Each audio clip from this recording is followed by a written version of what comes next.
आज इवनिंग स्नैक्से बानिए फेललाम ओट्स परोटा। এটা খুবই টেস্টি আর হেলদি। বাচ্চা থেকে বুড়ো বাড়ির সবাই এটা পছন্দ করবে। চলো সবাই এবার ঝটপট বানিয়ে ফেলি। আমি যে পরিমাণটা এখানে দেখাচ্ছি সেটা দুটো ওটস পরোটা হবে। তার জন্য আমি নিয়েছিলাম একটা ডিম, অল্প পেঁয়াজ কুচি, একটা বড় পেঁয়াজের অর্ধেক মিহি করে কুচিয়ে নেব।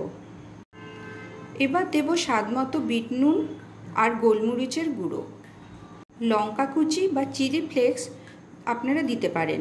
2 চামচ দুধও দিয়ে দেব এর মধ্যে।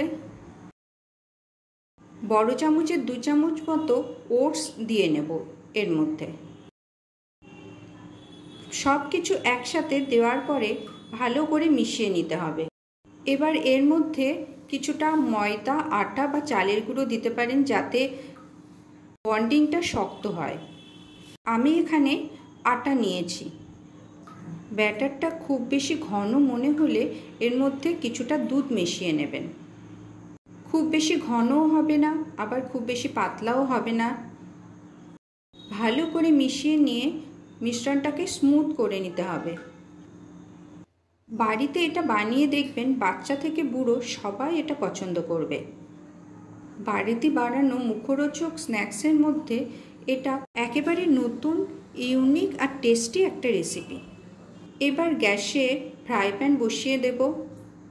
এটা বানাতে কিন্তু খুব একটা তেলও লাগে না, খুব সামান্য তেলে এটা ভালোভাবে ভাজা হয়ে যাবে। তাই ফ্রাই প্যানে সামান্য তেল গরম করে এই ব্যাটারটা দিয়ে দেব। আমি যেভাবে দেখাচ্ছি সেভাবে চারিদিকে ফ্রাই প্যানে ছড়িয়ে দিয়ে গোলাকার আকার দিতে হবে। এভাবে গ্যাসে ফ্রাই প্যানটা বেশ কিছুক্ষণ বসিয়ে রেখে গ্যাস কম আঁচ করে রেখে দেব, যাতে ওটস পরোটার ভেতরটা পুরোপুরি ভালোভাবে ভাজা হয়। মাঝে মাঝে দেখে নিতে হবে ভেতরটা ভালোভাবে হয়েছে কিনা। এই যে দেখুন এখনও নরম আছে, তাই এখনও ভেতরটা আরও রান্না হতে দিতে হবে।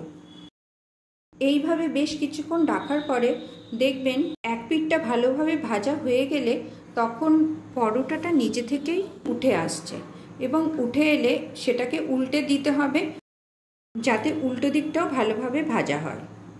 উল্টো দিকটাও একইভাবে বেশ কিছুক্ষণ রেখে কম আঁচে রান্না করতে দিতে হবে।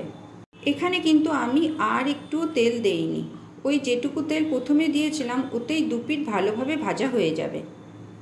ওটস তো এমনি হেলদি, আপনাদের পছন্দের অনেক রকম সবজি ওটসের মধ্যে দিয়ে ভাজতে পারেন, ব্যাপারটা আরও হেলদি হয়ে যাবে।